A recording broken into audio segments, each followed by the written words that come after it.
একটা জিনিসের জন্য হয়, যদি ইচ্ছাকৃত কেউ যদি স্ত্রী সহবাস করেন। রোজা রাখা অবস্থায় স্ত্রী সহবাস করা হারাম। আবারও বলছি, রোজা রাখা অবস্থায় স্ত্রী সহবাস করা হারাম।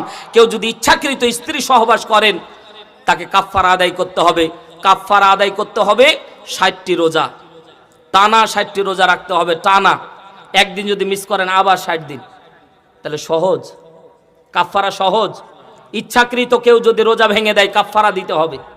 ইচ্ছাকৃত কেউ যদি রোজা ভেঙে দেন, স্ব ইচ্ছায় সজ্ঞানে, যদি আপনার সামর্থ্য থাকার পরেও আপনি রোজা রাখেন নাই, আপনাকে কাফফারা দেওয়া লাগবে। একটা রোজার কাফফারা টানা 60 দিন রোজা।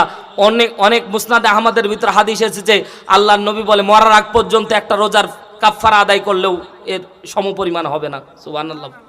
তাহলে একটা রোজার দাম কত? টানা 60 দিন রোজা রাখবেন। যদি না পারেন, টানা 60 দিন একজন এতিমকে আপনি ভরণ পোষণ দিবেন।